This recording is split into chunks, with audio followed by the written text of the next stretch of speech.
Friends, अपने topic system unit and it's components को continue करते हैं। आज इसका थर्ड पोर्शन हम देखते हैं जिसके अंदर हम रिमेनिंग जो कंपोनेंट्स हैं सिस्टम यूनिट के रह गए हैं उनको एक्सप्लोर करते हैं। हम बात अपनी स्टार्ट करते हैं आज बसेस से। बसेस क्या है जी? बस का अगर हम अपनी रियल लाइफ में उसको कंपेयर कंपेयर करें, रियल लाइफ से देखें तो बस का क्या काम है और बस किस तरह की होती है और किस तरह से यूज़ होती है, बिल्कुल वैसे ही हम अपने सिस्टम यूनिट के अंदर मदरबोर्ड के ऊपर डिफरेंट बसेस को यूज़ करते हैं। बस का क्या काम होता है? बस का काम होता है कुछ चीज़ों को कुछ पर्सन्स को कैरी करना और एक जगह से दूसरी जगह लेकर जाना। बिल्कुल इसी तरह जो कंप्यूटर बसेस होती हैं जो कि सिस्टम यूनिट के अंदर मदरबोर्ड के ऊपर लगी होती हैं, बिल्कुल कैसी होती हैं ये बसेस? ये देखने में वैसी बसेस नहीं होती हैं जैसी हमारी बसेस हैं, बल्कि ये हमारे पास लाइन्स हैं, सर्किट्स हैं, हमारे मदरबोर्ड के ऊपर, जिसके ऊपर मल्टीपल कंपोनेंट्स लगे हुए हैं। हमने कहा था कि मदरबोर्ड का मकसद ही है कि उन सारे कंपोनेंट्स को एक जगह पे कलेक्ट करके रखना और उनके दरमियान कम्युनिकेशन प्रोवाइड करना, ठीक है? अब हमें ये तो पता है कि सारे के सारे कंपोनेंट्स लगे कहाँ होते हैं सिस्टम यूनिट के अंदर मौजूद मदरबोर्ड पे, लेकिन वो आपस में इंटरैक्ट कैसे करते हैं हमें ये भी पता है, इंटरैक्शन ज़रूरी भी है। क्योंकि अगर वो कंपोनेंट्स आपस में इंटरेक्शन नहीं करेंगे तो अल्टीमेटली हमारी प्रॉब्लम सॉल्व नहीं होगी। अल्टीमेटली हम जो कंप्यूटर से काम करवाना चाह रहे हैं वो काम हमारा नहीं होगा। That is why in buses का होना भी ज़रूरी है, इन लाइंस का होना भी ज़रूरी है। और ये लाइंस एक्चुअली डिफरेंट कंपोनेंट्स के दरमियान लगी होती हैं, बनी होती हैं, बसेस मौजूद होती हैं जो कि डिफरेंट कंपोनेंट्स की डाटा को एक दूसरे तक ट्रैवल करवाते हुए हमारी जो प्रॉब्लम है उसे सॉल्व करती हैं। जैसे कि जब हमने अपने टॉपिक को पढ़ा था interaction between CPU and memory, तो मेमोरी एंड सीपीयू के दरमियान डाटा को लेकर आने और लेकर जाने के लिए, यानी सीपीयू मेमोरी से डाटा फेच करने के लिए और मेमोरी में डाटा रखवाने के लिए इन बसेस को यूज़ करता है, ठीक है? इसके अलावा डिफरेंट और कंपोनेंट्स भी इन बसेस को यूज़ करते हैं। और ये बसेस हमारे पास 3 तरह की होती हैं बेसिकली। हमारे पास सिस्टम बसेस होती हैं, सिस्टम बसेस के अंदर हमारे पास डाटा बस, एड्रेस बस या फिर कंट्रोल बस आती है। इसके अलावा हमारे पास एक्सपेंशन बसेस होती हैं। एक्सपेंशन बसेस में हमारे पास पीसीआई बस होती है एंड फर्दर बसेस होती हैं। यानी 2 तरह की, मेनली 2 मेन कैटेगरीज़ हैं बसेस की, हमारे पास सिस्टम बस या फिर एक्सपेंशन बस। हमारा फोकस सिस्टम बसेस पे ही होगा। एक्सपेंशन बसेस हमारे ज़्यादा यूज़ की नहीं है, हमारे ज़्यादा जो है उससे हमें चीज़ों के समझने के लिए या एक्चुअली हमें मदरबोर्ड पे मल्टीपल कंपोनेंट्स की इंटरेक्शन को समझने के लिए हमें सिस्टम बसेस की ही ज़रूरत है। बस क्या है जी, एक इलेक्ट्रिक पाथ है, लाइन है बिल्कुल ड्रॉ ड्रॉ की हुई मदरबोर्ड के ऊपर inside the computer system to transfer data and information from one part of another computer to another part. All devices are connected together through buses. ये भी हमने याद रखना है। मदरबोर्ड पे अगर सारी डिवाइसेस लगी तो हुई हैं, लेकिन वो कनेक्ट किसके थ्रू है? कनेक्ट करने के लिए हम वहाँ पे उनको आपस में कनेक्ट करने के लिए बसेस यूज़ करती हैं। It allows the CPU to communicate with all devices, यानी सीपीयू ने मदरबोर्ड पे या सिस्टम यूनिट के अंदर जितने भी कंपोनेंट्स हैं उनके साथ कम्युनिकेट करने के लिए क्या यूज़ करता है? सीपीयू बसेस यूज़ करता है। और बस की कैपेसिटी डिपेंड करती है नंबर ऑफ डाटा लाइन्स के ऊपर। जितनी लाइन्स होंगी उतना ही डाटा वो कैरी कर सकेगा। फॉर एग्ज़ाम्पल अगर एक बस जो है वो अ, अच्छा, और इन लाइन्स को हम जितना डाटा बस कैरी कर सकती है उसे हम बस विड्थ का नाम देते हैं। फॉर एग्ज़ाम्पल अगर एक बस की 32 लाइन्स हैं, इसका मतलब है वो 32 बिट्स या फिर 4 बाइट्स एक साथ ले सकते हैं। 32 bits is equal to 4 bytes, because हमारे पास एक बाइट 8 बिट्स का होता है। तो अल्टीमेटली हम कह सकते हैं कि अगर किसी बस की कैपेसिटी 32 4 बाइट्स है, इट मीन्स उसके अंदर 32 लाइन्स हैं जिसमें से हर लाइन के ऊपर एक-एक बिट मूव करती है। अगर किसी की कैपेसिटी हमारे पास 64 बिट या 8 बाइट है, इट मीन्स वहाँ पे 64 लाइन्स हैं और हर लाइन के ऊपर एक-एक बिट ट्रैवल कर रही होती है। बहरहाल इसका मकसद हमारे पास क्या है? बस का मकसद हमारे पास ये है कि इन लाइन्स के थ्रू हम मल्टीपल कंपोनेंट्स को आपस में कनेक्ट करते हैं और डाटा को इन बसेस के ऊपर, इन लाइन्स के ऊपर ट्रैवल करवा के एक कंपोनेंट से दूसरे कंपोनेंट तक हम फॉरवर्ड करते हैं। और जिस स्पीड से डाटा एक कंपोनेंट से दूसरे कंपोनेंट तक मूव करता है उसे हम बस स्पीड कहते हैं और उसे मेगाहर्ट्ज़ में कैलकुलेट किया जाता है। और कंप्यूटर की जो 3 टाइप्स ऑफ बसेस जो कि नॉन बसेस हैं, सिस्टम बस, बैकसाइड बस एंड एक्सपेंशन बस। लेकिन हम उसमें से सिस्टम बसेस को एक्सप्लोर करेंगे, हम उनकी बात करेंगे। सिस्टम बस आपका मदरबोर्ड का पार्ट होती है और ये मेनली मेन मेमोरी को प्रोसेसर से कनेक्ट करने के लिए यूज़ होती है। यानी सिस्टम बसेस का काम ही आपके प्रोसेसर एंड मेन मेमोरी को कनेक्ट करना है, बाकी पार्ट्स के दरमियान ही सिस्टम बसेस नहीं होती। इन्हें हम फ्रंट साइड बसेस भी कहते हैं। बैक साइड बसेस जो हैं वो प्रोसेसर को कैशे से कनेक्ट करती हैं, लेकिन मेमोरी को प्रोसेसर से कनेक्ट करने वाली बसेस आपके पास फ्रंट साइड बसेस कहलाती हैं। एक्सपेंशन बसेस जो हैं वो अलाउ करती हैं सीपीयू को पेरिफेरल डिवाइसेस से कनेक्ट करने के लिए, ठीक है। फ्रंट साइड बसेस सीपीयू का मेमोरी से कम्युनिकेशन के लिए, बैक साइड बसेस सीपीयू की यानी प्रोसेसर की कैशे से कम्युनिकेशन के लिए, और एक्सपेंशन बसेस सीपीयू की पेरिफेरल डिवाइसेस के साथ कम्युनिकेशन के लिए। बहरहाल सिस्टम बसेस हमारे पास क्या है जी, मदरबोर्ड का पार्ट है। सिस्टम यूनिट के अंदर ये प्रोसेसर चिप और मेमोरी के दरमियान बनी हुई होती हैं, लगी हुई होती हैं। इसकी भी 3 टाइप्स हैं हमारे पास, data bus, address bus and control bus. और इनके बारे में इनका काम हम ऑलरेडी जान चुके हैं। हो इस तरह से कि जब सीपीयू ने कोई डाटा लेना होता है मेमोरी से, तो वो उस डाटा का एड्रेस जो है वो सबसे पहले वो कंट्रोल बस के थ्रू वो मैसेज जो है मेमोरी को भेजता है कि आई नीड सम डाटा, ठीक है। और फिर एड्रेस बस के थ्रू सीपीयू मेमोरी को बताता है कि I need this specific data, यानी डाटा का वो एड्रेस बताता है। और डाटा बस के ऊपर मेमोरी क्या करती है, डाटा को पुट करके सीपीयू को फॉरवर्ड करती है। डाटा बस क्या यूज़ होती है, use to transfer data between different components of computer. कौन से कंपोनेंट्स वो हम पहले ही जान चुके हैं, सिस्टम यूनिट के अंदर प्रोसेसर एंड मेमोरी के दरमियान डाटा को एक्सचेंज करने के लिए, फॉरवर्ड करने के लिए। ये देखें जी, ये यूज़ है इसका इन तीनों बसेस का सीपीयू और मेमोरी के दरमियान। आपके पास डाटा बस, एड्रेस बस और कंट्रोल बस। सीपीयू ने जब कोई डाटा लेना है मेमोरी से, तो वो कंट्रोल बस पे पहले रिक्वेस्ट करेगा, फिर एड्रेस बस पे एड्रेस भेजेगा और डाटा बस से उसे डाटा मिलेगा। And up to so on, इसी तरह से बाकी सारे कंपोनेंट्स भी जब मेमोरी कोई डाटा लेना चाहती है सीपीयू से, तो वो भी इन्हीं तीनों बसेस को यूज़ करती है। और जब इनपुट एंड आउटपुट करनी होती है, तब भी यही तीनों बसेस यूज़ होती हैं। डाटा बस यूज़ होती है टू ट्रांसफ़र डाटा, यानी एक्चुअल डाटा को ट्रांसफ़र करने के लिए डाटा बस यूज़ होती है। जबकि address bus is use to connect the CPU with main memory to 25 particular address in the main memory. Address bus ये बताती है सीपीयू को, सीपीयू और मेमोरी के दरमियान ऐसा कनेक्शन बनाती है जो ये बताती है कि कौन सा मेमोरी का ब्लॉक जो है जहाँ से डाटा को गेट करना है, फेच करना है। और कंट्रोल बस क्या करती है, used to transmit different commands from one component to another. For example, request of CPU to memory for getting data from the memory, ठीक है। या फिर इससे रिलेटेड और डिफरेंट तरह की इंफॉर्मेशन, जैसे कि CPU wants to read data from main memory, तो वो क्या करता है, कंट्रोल बस को यूज़ करते हुए सेंड करता है memory read command main memory को। और जिस कमांड को पढ़ के कंट्रोल बस तो ये कंट्रोल बस से मेमोरी को वो कमांड पढ़ के ये पता चलता है कि उसने कोई डाटा जो है वो फॉरवर्ड करना है मेमोरी से सीपीयू के अंदर।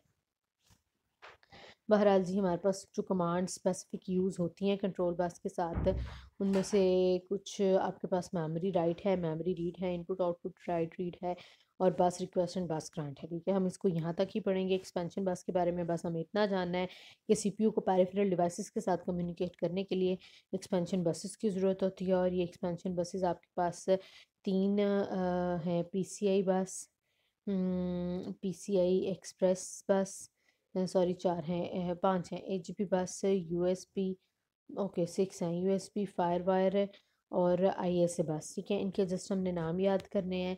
और हमें ये पता होना चाहिए कि एक्सपेंशन बसेस का काम है आपके सीपीयू को सिस्टम पेरिफेरल डिवाइसेस यानी उन सारे कंपोनेंट्स के साथ कनेक्ट करना है जो कि आउटसाइड द कंप्यूटर कनेक्टेड होते हैं। पेरिफेरल डिवाइसेस के बारे में मैं आपको पहले भी बता चुकी हूँ। वो डिवाइसेस जो कि सिस्टम यूनिट से बाहर होती हैं, वो सारी की सारी कंप्यूटर के लिए पेरिफेरल डिवाइसेस कहलाती हैं। कनेक्ट वो सिस्टम यूनिट पे ही होती हैं, यानी उसके आउटसाइड जो स्लॉट्स हैं, आउटसाइड जो उसके पोर्ट्स हैं, उनके साथ ही कनेक्ट होती हैं, लेकिन सिस्टम यूनिट के अंदर एग्जिस्ट नहीं करती। बहरहाल ये हमारे पास बसेस का काम है मल्टीपल कंपोनेंट्स को सिस्टम यूनिट के अंदर एक दूसरे के साथ कम्युनिकेट करवाना, लिंक करवाना आपस में। और वो लिंक करवाने के लिए हम बसेस को as a path, as a lines देखते हैं, एज अ सर्किट लाइंस देखते हैं मदरबोर्ड के ऊपर। और ये आपके पास 3 तरह की हो सकती हैं, सिस्टम बस, या फिर सिस्टम बस, जिसे हम फ्रंट बस, साइड बस भी कहते हैं, बैक साइड बस, और एक्सपेंशन बसेस हो सकती हैं, जिसमें से हमने सिस्टम बस को डिटेल में देखा, और इसके अलावा एक्सपेंशन बसेस के हमने कॉन्सेप्ट लिया और नाम हमने याद कर लिए। बेस क्या है जी? बे एक ओपन एरिया है inside the system unit to install additional equipment such as storage device. Bays समझ लें एक स्टोरेज, एक जो है ना खाली जगह है, ठीक है, एक प्लेस होल्डर है, खाली होलो जगह है ये आपके पास मदरबोर्ड के ऊपर, जिसका मकसद क्या है? सिस्टम यूनिट के अंदर ये खाली जगह है, इसका मकसद ये है कि अगर हम अपने सिस्टम यूनिट के अंदर कोई एडिशनल कंपोनेंट्स लगाना चाहते हैं तो हम इन बेस के अंदर लगाएंगे। कुछ बेस रेक्टेंगुलर फॉर्म में ओपनिंग होती है, hold disk drives, whereas some base hold card reader and ports such as USB and firewire etcetera.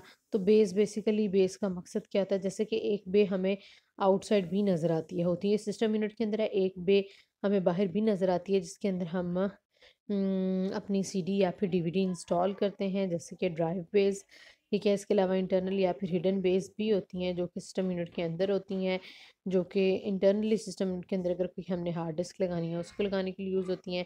जबकि जो आपके पास एक्सटर्नल या फिर एक्सपोज ड्राइव बेस होती हैं, वो मोस्टली आपके पास सीडी ड्राइव होती हैं, जो कि सीडी को कंटेन करने के लिए यूज़ होती हैं। इसके अलावा अगर हम सिस्टम यूनिट के कंपोनेंट्स में देखें तो आपके पास आता है जी बैटरीज एंड पावर सप्लाई।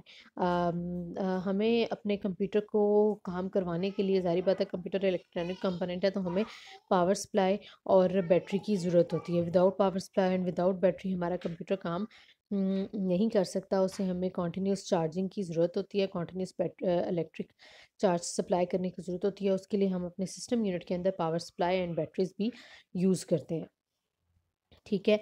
और अगर हम बात करें हमारे लैपटॉप कंप्यूटर्स की, तो लैपटॉप कंप्यूटर्स की पावर सप्लाई या बैटरी तो उसके अंदर होती है, उसकी पावर सप्लाई हम एक अडॉप्टर के थ्रू से प्रोवाइड करते हैं। जबकि सिस्टम यूनिट के अंदर पावर सप्लाई और बैटरी दोनों ही एक पीसी कंप्यूटर के अंदर सिस्टम यूनिट के अंदर ही पावर सप्लाई और बैटरीज लगी होती हैं, जबकि एक लैपटॉप कंप्यूटर के अंदर बैटरीज तो इनसाइड होती हैं, लेकिन पावर सप्लाई बाहर से हम उसके साथ लगा के उसे प्रोवाइड करते हैं चार्ज, ठीक है। बैटरी एक ऐसा कंपोनेंट है जो कि पावर सप्लाई करता है जी, सिंपली बिल्कुल यही बात जो मैं आपको बता रही हूँ। अच्छा, ये था हमारे पास सिस्टम यूनिट के कंपोनेंट्स, ठीक है। हमने कौन कौन से कंपोनेंट्स देखे? हमने सबसे पहले मदरबोर्ड की बात की, फिर हमने हमारे सीपीयू की बात, प्रोसेसर चिप की बात की, मदरबोर्ड के बाद प्रोसेसर चिप के अलावा हमने जिस कंपोनेंट की बात की, हम इसे ज़रा शुरू से देखते हैं अपने सिस्टम यूनिट को और उसके कंपोनेंट्स को। तो हमने जी बात की हमने कहा सिस्टम यूनिट के अंदर सबसे पहले तो मदरबोर्ड लगा होता है। मदरबोर्ड के ऊपर आपके पास प्रोसेसर चिप होती है, सीपीयू चिप होती है। उसके अलावा मदरबोर्ड के ऊपर हमारे पास मल्टीपल टाइप की जो है वो मेमोरी होती है। मेमोरी की मल्टीपल टाइप्स होती हैं, जिसमें से मेन मेमोरी रैम है, और इसके अलावा हमारे पास नॉन वोलेटाइल मेमोरी में हमारे पास रोम भी मौजूद है। ये हमने मेमोरी देखी जो सिस्टम यूनिट के अंदर होती है। इसके अलावा हमने देखा सिस्टम यूनिट के अंदर डिफरेंट तरह की एक्सपेंशन स्लॉट्स होती हैं। फिर हमने देखा एक्सपेंशन कार्ड्स होते हैं। फिर हमने पोर्ट्स देखी हमारे सिस्टम यूनिट के अंदर। हमने हीट सिंक की बात की, वो क्या होता है और उसका क्या काम है। फिर हमने डिफरेंट तरह की बसेस को देखा कि सिस्टम यूनिट के अंदर कौन कौन सी बसेस हैं, और हमने पावर सप्लाई की बात की। ये सारे सिस्टम यूनिट के कंपोनेंट्स हैं। इसके अलावा जिन टॉपिक्स को हमने डिस्कस किया वो ये देखा कि हमारे कंप्यूटर के अंदर डाटा की रिप्रेजेंटेशन किस फॉर्मेट्स में होती है, वो तीनों फॉर्मेट्स हमने देखे। इसके अलावा हमने ये देखा कि हमारे पास सीपीयू एंड बसेस के थ्रू सीपीयू एंड मेमोरी के दरमियान कम्युनिकेशन हमारे पास किस तरह से होती है, ठीक है। और हमने इसके अलावा बेस जो है आपके पास एक और कंपोनेंट देखा सिस्टम यूनिट का। लास्ट में हमारे इस चैप्टर के एक और टॉपिक है जिसका नाम है factors affecting processing speed of the computer. कौन कौन से जो आपके पास फैक्टर्स हैं जो कि हमारे सिस्टम यूनिट की स्पीड या फिर उसकी एफिशिएंसी या फिर उसकी वर्किंग को इफ़ेक्ट कर रहे होते हैं, तो उन फैक्टर्स को हम एक्सप्लोर करते हैं अपने इस लास्ट टॉपिक के अंदर। देखिए हमारे पास कंप्यूटर की प्रोसेसिंग, कंप्यूटर मेनली क्या कर रहा है? कंप्यूटर मेनली प्रोसेसिंग कर रहा है। प्रोसेसिंग किसकी कर रहा है? हम जो भी उसको प्रॉब्लम देते हैं, जो भी हम उसको काम कहते हैं, जो भी हम उसको डाटा देते हैं, उसको प्रोसेस करके हमें उस डाटा को इन्फॉर्मेशन बना के देता है। अब वो कौन सी चीज़ें हैं जो हमारे कंप्यूटर की प्रोसेसिंग स्पीड को इफ़ेक्ट करती हैं, यानी बढ़ाती या कम करती हैं? बेसिकली अगर हमारे कंप्यूटर के अंदर रजिस्टर्स को हम देखें, हम कंप्यूटर्स के अंदर जो है सिस्टम क्लॉक को देखें, बसेस को देखें, कैश मेमोरी को देखें, तो ये सारे वो कंपोनेंट्स हैं। मेनली हमें यहाँ पे 5 कंपोनेंट्स बताए हुए हैं। रैम यानी registers, RAM, system clock, buses and cache memory. ये 5 वो कंपोनेंट्स हैं सिस्टम यूनिट के जो कि हमारे कंप्यूटर की स्पीड को अफेक्ट कर सकते हैं। कैसे, मैं यहाँ से नहीं आपको पढ़ के दिखा रही, मैं आपको जनरल बता रही हूँ, ठीक है। देखिए रजिस्टर क्या है, रजिस्टर आपके पास small and fast storage area है, ठीक है। इसी तरह रैम की बात करें तो रैम भी आपके पास एक मेमोरी एरिया है जो कि लार्ज है लेकिन फिर भी एफिशिएंट है।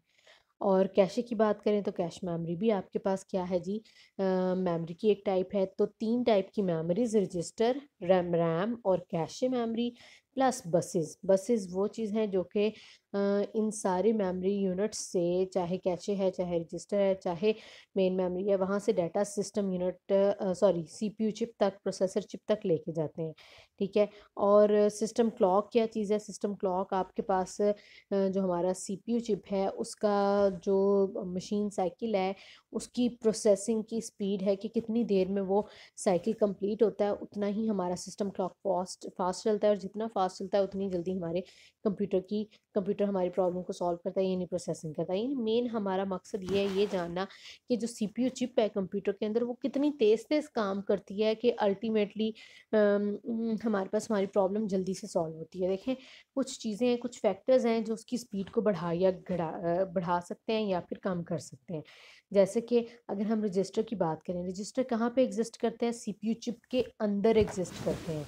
तो हमारे पास जितने ज़्यादा रजिस्टर होंगे और जितने छोटे साइज़ के रजिस्टर होंगे उतना ही स्पीड से सीपीयू काम कर सकेगा, क्योंकि सीपीयू को जो भी डाटा एंड इंस्ट्रक्शन चाहिए वो अपने सबसे पहले सीपीयू अपने ही अंदर अपने रजिस्टर के अंदर देखेगा। अगर रेडिली उसे अवेलेबल होगा, फौरी तौर पर डाटा अवेलेबल होगा, तो अल्टीमेटली सिस्टम यूनिट सीपीयू जो है वो फास्टली सॉरी सिस्टम यूनिट नहीं, सीपीयू फास्ट प्रोसेसिंग करेगा और हमारी प्रॉब्लम जल्दी सॉल्व होगी। देखिए ना, अगर आपको एक डाटा चाहिए, आपको एक बुक चाहिए, अगर वो बुक आपके आप टेबल एंड चेयर पे बैठ के अपने कमरे में पढ़ रहे हैं, अगर वो बुक आपकी टेबल पे ही है तो आपको फ़ौरन मिल जाएगी और आप फ़ौरन उसको पढ़ के तो जो भी आपको डाटा चाहिए आप गेट कर लेंगे। लेकिन अगर वो बुक आपके रूम की बुक शेल्फ में पड़ी हुई है तो आपको उठ के उस बुक को लेकर आना पड़ेगा, उसमें कुछ टाइम लगेगा, ठीक है। और अगर आप की वो बुक आपके रूम की बुक शेल्फ में नहीं बल्कि आपका जो स्टडी रूम है या आपका स्टडी है या जो आपका लाइब्रेरी रूम है एक घर के अंदर,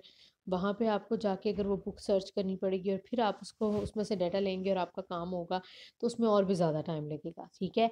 एक तो जितनी दूर होगी मेमोरी, जितनी दूर होगा डाटा, उसको गेट करना मुश्किल, और दूसरी बात जितना वो आपके पास पॉपुलेटेड होगा। लाइक अगर बुक आपकी टेबल के ऊपर 10 बुक्स पड़ी हैं और उसमें से एक बुक आपने निकालनी है, it will take more time. लेकिन अगर आपकी टेबल के ऊपर एक ही बुक पड़ी हुई है या ऑर्गेनाइज्ड फॉर्म में बुक्स पड़ी हुई हैं तो आपको उनमें से अपनी वो जो रिक्वायर्ड बुक है उसे गेट करना आसान होगा। इसी तरह अगर आपकी बुक शेल्फ पे लॉट ऑफ बुक्स हैं, अनऑर्गेनाइज्ड पड़ी हुई हैं, अनमैनेज्ड पड़ी हैं, वहाँ से बुक तलाश करने में और ज़्यादा टाइम लगेगा। और अपने जाते हैं लाइब्रेरी में, जाते हैं स्टडी में, जाते हैं वहाँ पे जाके बुक्स को देखते हैं तो और भी ज़्यादा आपको टाइम लगेगा। सो अगर हमें जो डाटा सीपीयू को चाहिए वो रेडिली अवेलेबल हो, उसके पास हो और कम जगह से वो ढूंढ सके, उससे ज़्यादा बड़ी जगह पे ना ढूंढना हो, तो अल्टीमेटली कंप्यूटर को फ़ौरन फ़ौरन सीपीयू को डाटा मिल जाएगा और सीपीयू हमारी प्रोसेसिंग करके हमारी प्रॉब्लम को सॉल्व कर लेगा। इसी तरह कैश मेमोरी हमें पता है कहाँ पे होती है, सीपीयू और रैम के दरमियान में होती है। अब कैश मेमोरी जितनी आपके पास एफिशिएंट होगी, जितने छोटे साइज़ की होगी और जितने फौरी तौर पर सीपीयू ने जो डाटा मांगा है वो रैम से ला के देगी, उतना ही हमारा कंप्यूटर तेज़ी से काम करेगा। इसी तरह मेमोरी के अंदर डाटा जितना बेटर वेल ऑर्गेनाइज्ड पड़ा होगा और सीपीयू जैसे रिक्वेस्ट करेगा, रजिस्टर से रजिस्टर रिक्वेस्ट करेगा, कैशे से और कैशे रिक्वेस्ट करेगा रैम से उसे फौरी तौर पर डाटा मिल जाएगा अगर, तो हमारा कंप्यूटर फ़ौरन सीपीयू जो है वो फ़ौरन प्रोसेसिंग करके हमें जल्दी रिजल्ट्स दे देगा, ठीक है। और सिस्टम क्लॉक में ये है कि आपके आपके सीपीयू के अंदर जो मशीन साइकिल है वो जितनी जल्दी जल्दी कंप्लीट होते जाएंगी, यानी fetch, decode, execute and store का प्रोसेस जितनी जल्दी जल्दी कंप्लीट होता जाएगा उतनी ही फास्टली या उतना ही ज़्यादा काम कम वक्त में कंप्लीट हो जाएगा और जल्दी प्रॉब्लम हमारी सॉल्व हो जाएगी। सो ये कुछ कंपोनेंट्स हैं सिस्टम यूनिट के जो कि हमारे सीपीयू की प्रोसेसिंग स्पीड को इफ़ेक्ट करते हैं, और ये सारे कंपोनेंट्स मिल के सपोर्ट प्रोवाइड कर रहे होते हैं। और इसके अलावा बसेस, ठीक है, जो कि सीपीयू जब रिक्वेस्ट करता है डाटा की, तो इन बसेस के थ्रू डाटा इन बसेस पे कैरी होके तो आता है सीपीयू तक। तो बेसिकली हम बात करें, ये वो सारे 5 कंपोनेंट्स हैं जो कि अगर प्रॉपरली मैनेज्ड होंगे, अगर एफिशिएंटली काम कर रहे होंगे, फौरी तौर पर सीपीयू को रिस्पॉन्ड करेंगे, तो अल्टीमेटली सीपीयू अपनी प्रोसेसिंग स्पीड को फास्ट करेगा और हमें फ़ौरन जल्दी से हमारी प्रॉब्लम का सॉल्यूशन मिलेगा। ठीक है जी, याद रखना है, ये वो सारे कंपोनेंट्स हैं जो कि हमारे कंप्यूटर की स्पीड को बढ़ाने में हमारी हेल्प करते हैं। और ये वो सारे कंपोनेंट्स हैं जो कि मिल के एक्चुअली प्रोसेसिंग करवा रहे हैं। जैसे कि हमने पहले भी कहा था कि सिस्टम यूनिट के जितने भी कंपोनेंट्स हैं वो सारे के सारे मिल के काम करते हैं, तो अल्टीमेटली हमें हमारा कंप्यूटर से अपनी प्रॉब्लम सॉल्व होकर मिलती है। बहरहाल हमें ये पता चल गया कि कंप्यूटर के अंदर सिस्टम यूनिट का क्या रोल है, क्या इंपॉर्टेंस है, उसके अंदर कौन कौन से कंपोनेंट्स हैं, वो आपस में कैसे कनेक्टेड हैं, कैसे कम्युनिकेट करते हैं, और सीपीयू को किस तरह से सपोर्ट प्रोवाइड करते हैं हमारी प्रॉब्लम को सॉल्व करने के लिए, और सीपीयू का प्रॉब्लम को सॉल्व करने का क्या तरीका है, कैसे वो मशीन साइकिल रन करता है, उसके लिए उसके मल्टीपल कंपोनेंट्स जो हैं जिसमें एएलयू और सीयू आता है वो किस तरह से काम करते हैं। हमने ये सब कुछ अपने इस चैप्टर के अंदर एक्सप्लोर किया। अब हम डिटेल में हम ये जानते हैं कि हमारे कंप्यूटर के अंदर क्या और कैसे हो रहा होता है, ये हमें अंडरस्टैंड कर चुके हैं, यानी हम कंप्यूटर की बेसिक नॉलेज ना हो, हम जान चुके हैं कि कंप्यूटर काम कैसे करता है। अब हमारा गोल, अगेन हम अपने गोल से नहीं हटेंगे, हमारा गोल है कंप्यूटर का यूज़ एजुकेशन फील्ड में। तो हमने यही देखना है कि एजुकेशन फील्ड में हमने इस एक एफिशिएंट मशीन को किस तरह से यूटिलाइज़ करना है कि हमारी प्रॉब्लम का सलूशन हमें जल्दी और आसानी से मिले।